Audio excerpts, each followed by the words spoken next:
Tal como están ustedes, nuevamente soy yo, su amigo el profesor Irce de la Mora, Art Teacher, profesor de Arte y Cultura aquí en la Ciudad de México, mostrándoles dentro del Museo Nacional de las Culturas unas piezas griegas que me llaman mucho la atención. De este lado tenemos lo que se llama la procesión de las Panateneas. Las Panateneas son básicamente la celebración que ellos hacían una vez al año, ritual, obviamente en dedicatoria a la diosa Atenea, la diosa patrona de Atenas. Ahora, esta procesión básicamente se hacía anual y se hacía para agradecer el triunfo que los atenienses tuvieron sobre el pueblo de los centauros, cuando antes de ser atenienses eran una población llamada los lapitas. Pero en este caso es el momento de la procesión. Quiero que vean que se trata de jóvenes efemos y algunos caballeros, guerreros adultos, que están cabalgando sobre caballos. Obviamente no utilizan monturas, no utilizan sillas, porque en la época de los griegos no se habían realmente desarrollado, no se habían inventado. Básicamente ellos cabalgaban, como se dice, a pelo. Y en esta procesión, era una procesión donde iban danzantes, jóvenes efebos, muchachos, muchachas, adultos y mujeres que eran ni más ni menos que las sacerdotisas del templo de Atenea, básicamente chicas jóvenes y vírgenes que se consagraban a su culto. Ahora, más interesante quizá que hablar acerca de la procesión de las Panateneas, quiero hablarles acerca del origen del pueblo griego a partir de una imagen realmente interesante. Esto que vemos aquí es parte de lo que es el friso. Es decir, se hacía un friso y en parte eran metopas y en parte eran triglifos, de modo tal que la parte escultórica nosotros la conocemos como metopa y la parte dentada como triglifo. Entonces, una sucesión de metopas y triglifos nos hacía el friso completo. Pero en este caso, estas metopas del templo de Atenas, lo que es el Partenón, está dedicado a la batalla entre los centauros y los lapitas. Y nosotros nos preguntamos, ¿realmente existieron los centauros? Es decir, estos hombres mitad caballo y mitad humano, ¿o qué es lo que debemos de entender?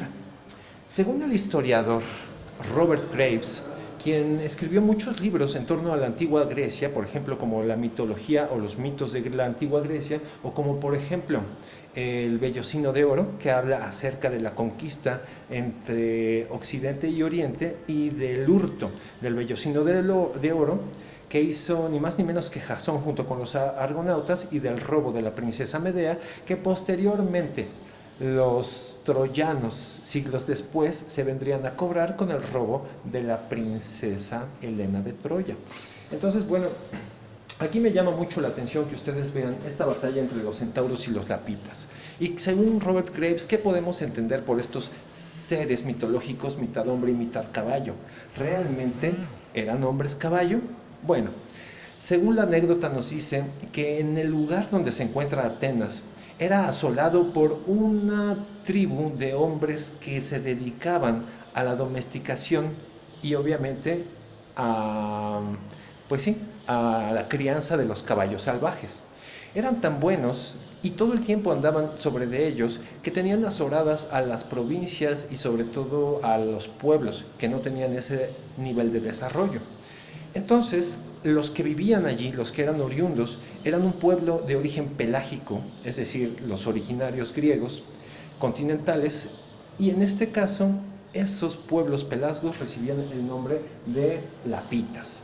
Estos lapitas, en un momento dado, tuvieron una guerra muy pertrecha justamente contra los centauros, donde los centauros, gracias al poder de los caballos, pensaban que iban a ganar.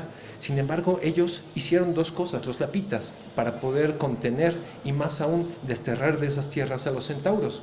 En primer lugar, se organizaron muy bien, hicieron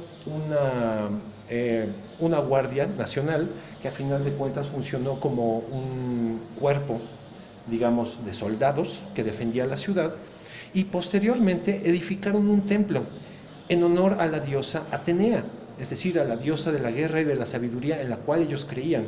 Y en el momento en el que ellos ganaron la guerra contra estos centauros, entonces fueron desterrados y desde ese momento decidieron que su ciudad fundamental de los lapitas se llamaría Atenas, y desde ese momento dejaron de ser lapitas para ser simplemente atenienses.